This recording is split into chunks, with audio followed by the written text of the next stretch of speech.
Assalamualaikum warahmatullahi wabarakatuh. Salam sejahtera untuk kita semua. Puji syukur kita sampaikan kepada Allah yang Maha Kuasa dengan rahmat dan karunia-Nya sehingga kita dapat berkumpul pada presentasi kali ini.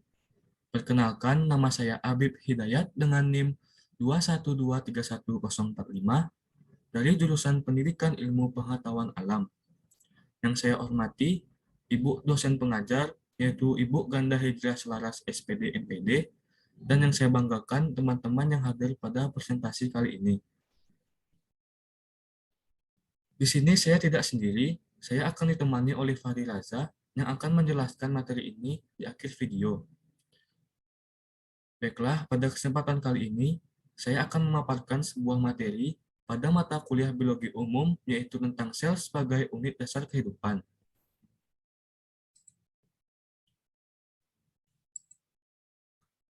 Subbab yang pertama yaitu sejarah penemuan sel, teori sel, dan konsep sel. Sejarah penemuan sel.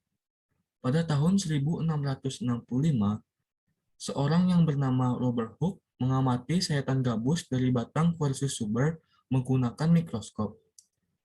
Ia menemukan adanya ruang-ruang kosong yang dibatasi dinding tebal dalam pengamatannya. Robert Hooke menyebut ruang-ruang kosong tersebut dengan istilah selulae atau artinya sel. Sel yang ditemukan Robert Hooke merupakan sel-sel gabus yang telah mati. Kemudian ilmuwan Belanda bernama Anthony van Leeuwenhoek pada tahun 1632 sampai 1723, ia merancang sebuah mikroskop kecil berlensa tunggal. Kemudian, mikroskop itu ia gunakan untuk mengamati air rendaman jerami. Anthony van Leeuwenhoek menemukan organisme yang bergerak-gerak di dalam air yang kemudian ia sebut dengan bakteri Anthony van Leeuwenhoek, yang merupakan orang pertama yang menemukan sel hidup. Teori-teori sel. Nah, banyak sekali teori-teori sel yang dikemukakan oleh ilmuwan-ilmuwan pada saat itu. Yang pertama itu ada Robert Hooke. Pada tahun 1665, ia mengamati sayatan gabus dari batang Quercus suber. Kemudian menemukan ruang kosong yang dibatasi dinding-dinding tebal yang ia sebut dengan selulae atau sel. Penemuan Robert Hooke ini memicu ilmuwan lain untuk mempelajari tentang sel. Kedua ada Anthony van Leeuwenhoek. Anthony van Leeuwenhoek merancang sebuah mikroskop kecil berlensa tunggal yang ia gunakan untuk mengamati air rendaman jerami, dan kemudian ia temukan organisme yang bergerak-gerak di dalam air. Ketika ada Rudolf Virchow. Rudolf Virchow mengatakan bahwa omnicellulae ex cellulae, yang artinya semua sel berasal dari sel sebelumnya. Ia juga mengatakan bahwa sel merupakan unit pertumbuhan makhluk hidup. Keempat ada Jacob Schleiden dan Theodor Schwann. Mereka berdua mengatakan bahwa tiap makhluk hidup terdiri atas sel. Sel merupakan unit struktural terkecil pada makhluk hidup. Yang terakhir, mereka mengatakan bahwa organisme bersel tunggal terdiri dari sebuah sel dan organisme lain bersel banyak. Kelima ada Max Schulze. Max Schulze mengatakan bahwa protoplasma merupakan dasar fisik kehidupan. Protoplasma merupakan bagian penting sel tempat berlangsungnya reaksi kimia kehidupan. Kemudian muncul teori sel bahwa sel merupakan kesatuan fungsional kehidupan. Konsep tentang sel. Sel merupakan satuan minimum kehidupan. Sel hanya berasal dari sel yang ada pada sebelumnya. Setiap sel memiliki kehidupan sendiri di samping peran gabungan di dalam organisme multisel. Pada organisme multisel, sel mempunyai tugas khusus tergantung di jaringan mana sel itu berada. Setiap sel bergantung pada sel lainnya untuk melakukan fungsi yang tidak bisa dilakukan sendiri. Subbab yang kedua yaitu metode pengamatan sel. Metode pengamatan sel terdiri atas 10. Yang pertama ada melihat di bawah mikroskop. Karena ukuran sel yang sangat halus, yaitu hanya beberapa puluh mikrometer, dan bagian hanya beberapa per 100 mikrometer, sedangkan kemampuan mata kita melihat suatu zarah hanya sampai 100 mikrometer, maka perlu dibantu dengan bantuan mikroskop. Kedua ada metode mikroteknik. Untuk mengamati bagian sel secara terinci dan jelas, maka jaringan yang mengandung sel itu harus dibuat jadi sedian atau preparat. Membuat sedian disebut mikroteknik. Jaringan disayat tipis dengan mikrotom, diwarnai, dilekatkan ke gelas objek, ditutup dengan gelas penutup, dilemkan sehingga jadi awet dan dapat disimpan lama tanpa merusak komposisi sel dan jaringan tersebut. Kemudian dilihat di bawah mikroskop. Ketiga, ada metode pertanaman atau kultur. Pertanaman atau kultur adalah menanam sel atau jaringan hidup yang diambil dari tubuh yang masih segar ataupun yang masih hidup, kemudian ditaruh dalam larutan fisiologis ataupun serum, darah, dan lalu diamati di bawah mikroskop cahaya. Keempat, ada sitokimia, memberi berbagai enzim pada jaringan dan dilihat di bawah mikroskop, serta diketahui fungsi suatu organel dan dapat dipakai mikroskop cahaya dan mikroskop elektron pada metode ini. Kelima, ada biokimia. Dengan cara menganalisa susunan kimia organel dalam tabung reaksi, sering dilakukan penghancuran atau pemecahan selaput sel lalu disentrifugasi. Keenam, ada sitogenetika. Dengan cara melihat susunan genetis secara sel khusus, bukan hanya membuat karyotipe, tapi juga mengamati susunan ADN atau asam deoksiribosa nukleat, sifat kromosom atau kromatin, membuat peta kromosom atau peta komposisi gen dan fungsinya pada kromosom. Ketujuh, ada freeze fracture. Jaringan atau gumpalan sel dibekukan mendadak dalam cairan nitrogen dalam suhu minus 1800 derajat Celcius, lalu dipecahkan dalam ruangan hampa udara dengan pisau logam yang sangat tajam, kemudian dibuat replika atau cetakan permukaan fragmen sel itu dengan memakai bahan karbon atau platina. 8. Sentrifugasi. Jaringan dan sel dihomogenkan atau dihancurkan, kemudian dimasukkan ke dalam alat sentrifugasi. Pada kecepatan lebih tinggi dari suspensi, akan terbentuk lagi endapan. Tiap tahap endapan disaring dan dianalisa struktur dan komposisi kimianya. Kesembilan, ada autoradiografi. Jaringan diberi bahan radioaktif atau isotop, kemudian diberi warna dengan perak bromida seperti halnya gambar yang timbul dalam film potret. Gambarnya dapat dilihat dengan mikroskop. Dan yang terakhir adalah difraksi sinar X, yaitu menyinari sel dengan sinar X lalu dibuat potretnya. Cara ini lazim dipakai dalam bidang biologi molekuler, yakni biologi sel yang khusus mendalami susunan kimia sampai tingkat susunan molekul zat-zat yang terkandung dalam sel. Subbab yang ketiga yaitu sifat fisik dan sifat kimia sel. Sifat fisik sel terdiri dari pertama, koloid kompleks. Artinya, sel mengandung sistem koloid, mol sederhana larut dalam sitoplasma, misalnya garam mineral, asam amino, polipeptida rantai pendek, dan glukosa. Mol kompleks juga membentuk suspensi, misalnya protein, patri, dan lemak. Fase koloid terdiri atas dua, yaitu sol, encer, dan gel kental. Selalu terjadi pergantian perubahan antara sol ke gel, gel dan ke sol, sehingga sel berubah bentuk. Kedua, ada kepermeabelan.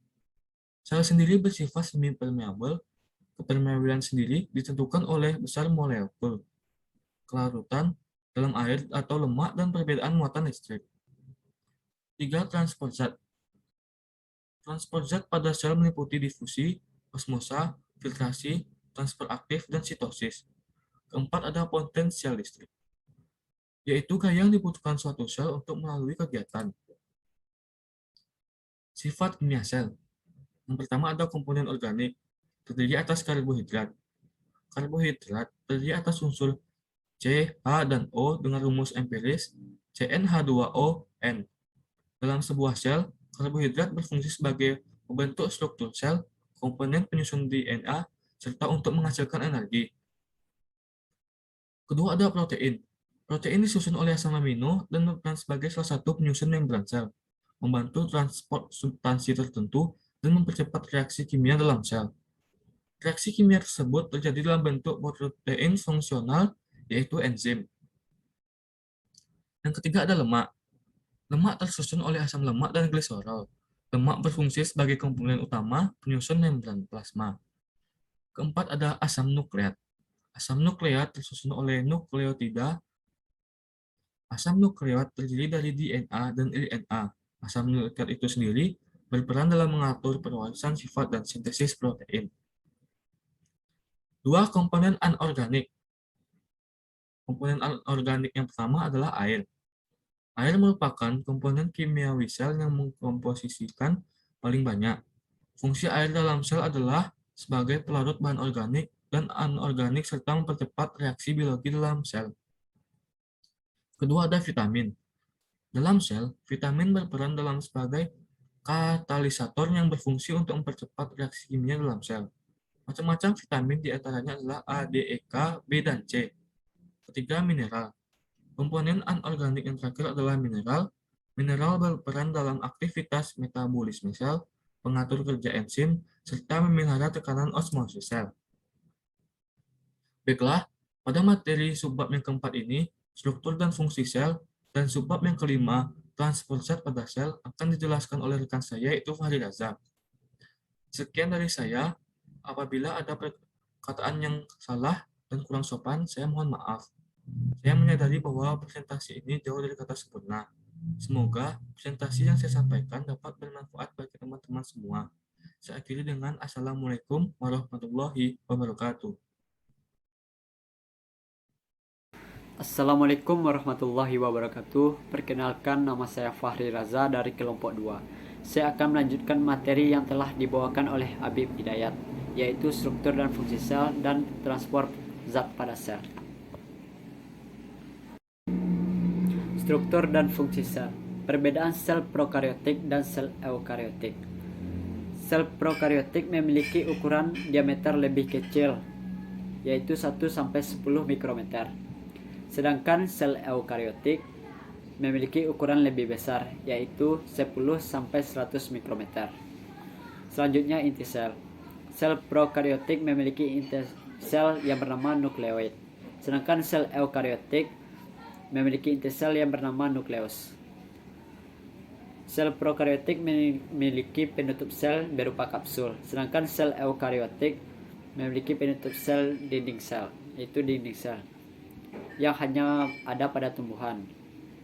Selanjutnya, mitokondria. Sel prokariotik tidak memiliki mitokondria, sedangkan sel eukariotik memiliki mitokondria. Selanjutnya, kloroplas. Sel prokariotik tidak memiliki kloroplas, sedangkan sel eukariotik pada hewan tidak ada kloroplas, tapi pada tumbuhan memiliki kloroplas. Selanjutnya yaitu retikulum endoplasma. Sel prokariotik juga tidak memiliki retikulum endoplasma, sedangkan sel eukariotik memiliki retikulum endoplasma. Selanjutnya, ribosom.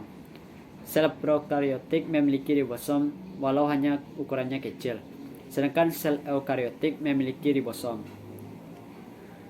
Selanjutnya yaitu vakuola. Sel prokariotik tidak memiliki vakuola, sedangkan sel eukariotik pada hewan memiliki vakuola tapi ukurannya kecil, dan pada tumbuhan memiliki ukuran yang lebih besar. Selanjutnya yaitu badan Golgi. Sel prokariotik tidak memiliki badan Golgi, sedangkan sel eukariotik memiliki badan Golgi. Selanjutnya yaitu lisosom. Sel prokariotik tidak memiliki lisosom, dan sel eukariotik pada hewan memiliki lisosom, sedangkan pada tumbuhan juga ada dan kadang tidak. Selanjutnya yaitu DNA. Sel prokariotik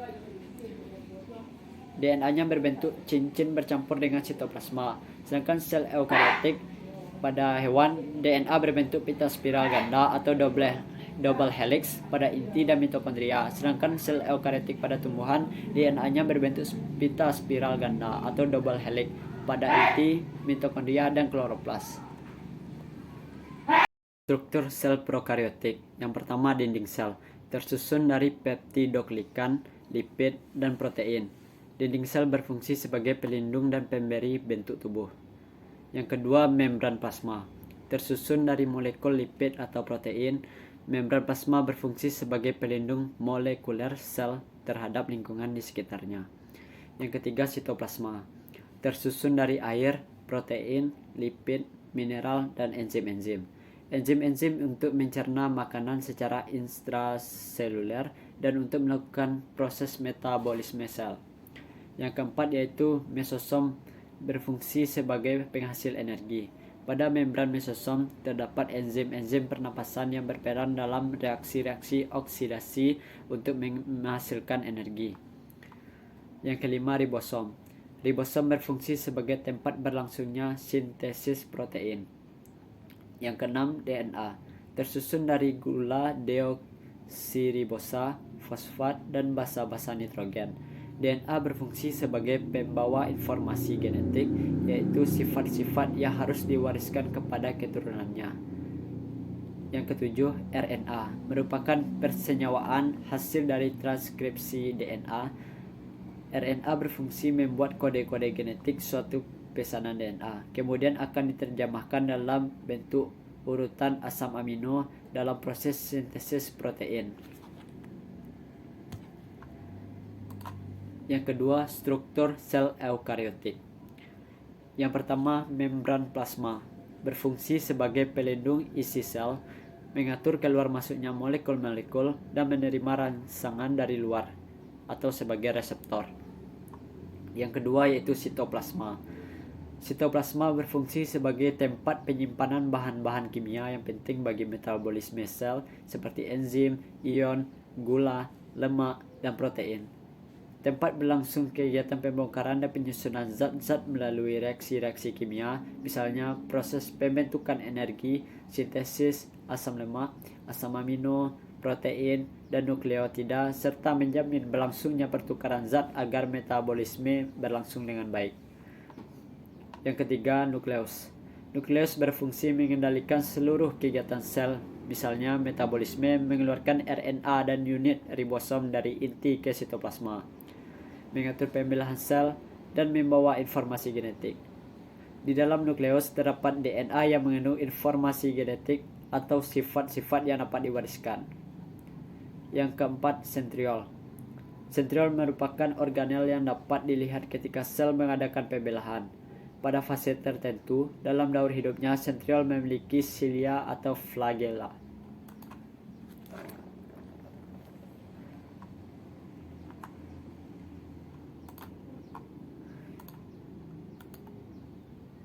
Yang kelima yaitu retikulum endoplasma.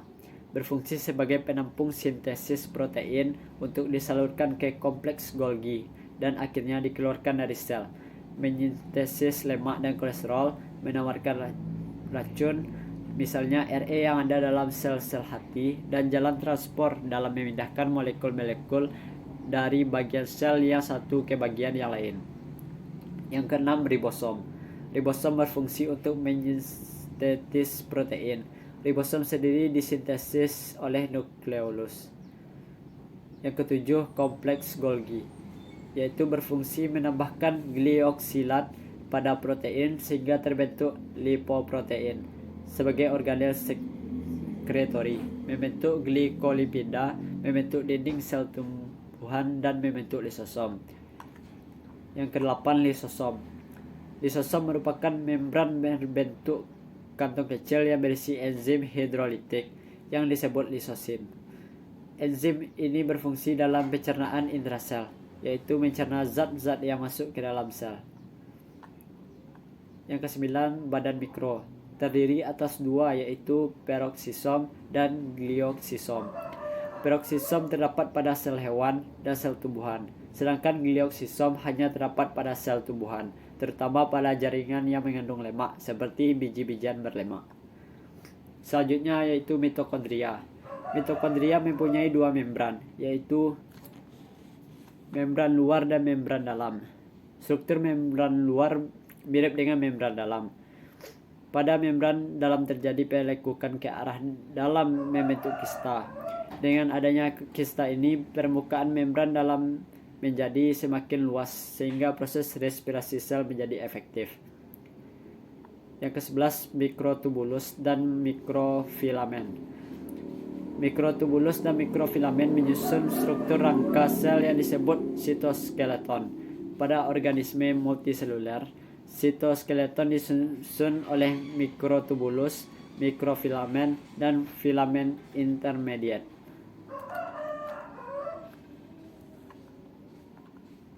Selanjutnya materi yang kelima, yaitu transport zat pada sel. Transport materi intra dan antar sel. Salah satu fungsi membran sel adalah tempat lewat materi yang dibutuhkan. Yang tidak dibutuhkan sel atau materi yang dibutuhkan ruang antar sel. Sistem pemasukan dan pengeluaran materi ini disebut sistem transport. Dilihat dari materi yang memasuki sel, ada dua kelompok, yaitu makromolekul dan mikromolekul. Membran plasma merupakan saringan pemilah materi yang akan memasuki sel. Yang pertama yaitu pengangkutan mikromolekul lewat membran sel. Ada 3 mekanisme pengangkutan mikromolekul, yaitu difusi sederhana, difusi dipermudah, dan pengangkutan aktif. Yang pertama, difusi sederhana. Molekul-molekul yang dapat melewati membran plasma dengan jalan difusi sederhana sangat terbatas jumlahnya. Mikromolekul yang bersifat hidrofobik dapat melewati membran plasma dengan mudah. Sedangkan makromolekul atau molekul yang terion sulit melewati membran plasma. Kemampuan membran plasma untuk memilah molekul yang akan melewatinya disebabkan adanya porus pada membran tersebut. Yang kedua yaitu difusi dipermudah. Senyawa yang melewati selaput plasma dengan jalan difusi dipermudah tidak memerlukan ATP. Namun, gerakan senyawa dari luar ke dalam atau sebaliknya bisa lebih cepat daripada difusi sederhana. Hal ini karena ada protein pembawa atau karier yang mampu mempercepat pengangkutan. Yang ketiga yaitu transport aktif. Pengangkutan senyawa melewati membran plasma dengan melawan gradien berlangsung sangat rumit. Mekanisme paling sederhana sama dengan difusi dipermudah, namun memerlukan ATP. Salah satu contoh transport aktif adalah pemompaan ion Na+ dan Ka+.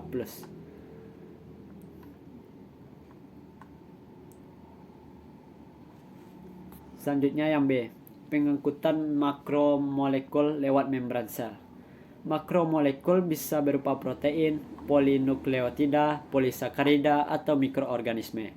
Bahan-bahan ini tidak dapat lewat membran sel dengan cara difusi ataupun transport aktif. Namun, sel tetap dapat memasukkan dan mengeluarkan makromolekul tersebut. Yang pertama, endositosis. Endositosis yaitu pengangkutan makromolekul ke dalam sel dengan cara pelekukan ke dalam invaginasi membran sel. Setelah terjadi pelekukan, membran sel akan menggenting dan akhirnya terputus, sehingga terbentuk vesikuli atau endosom yang berisi makromolekul yang akan diangkut. Endositosis terbagi dua, yaitu pinositosis bila materi yang diangkut encer, dan yang kedua disebut fagositosis bila materi yang diangkut kental atau solid. Yang kedua yaitu eksositosis. Eksositosis yaitu pengangkutan makromolekul ke luar sel. Ada dua cara eksositosis, yaitu melalui pelekukan keluar atau evaginasi membran plasma, sehingga akhirnya membran plasma menggenting dan putus, dan bahkan yang diangkut berada dalam vesikuli. Cara yang kedua, vesikuli yang ada dalam sel atau organel melebur dengan membran plasma, dan bahan yang diangkut dilepaskan setelah membran vesikuli terbuka. Yang ketiga, pertunasan. Pertunasan hampir sama dengan eksositosis yang membentuk vesikuli, hanya istilah ini dipakai untuk tingkat organel saja. Contohnya pada pembentukan lisosom. Baiklah, sekian dari presentasi kami. Apabila ada kekurangan, mohon maaf. Jika ada yang mau bertanya, silakan ke forum diskusi e-learning. Saya akhiri. Assalamualaikum warahmatullahi wabarakatuh.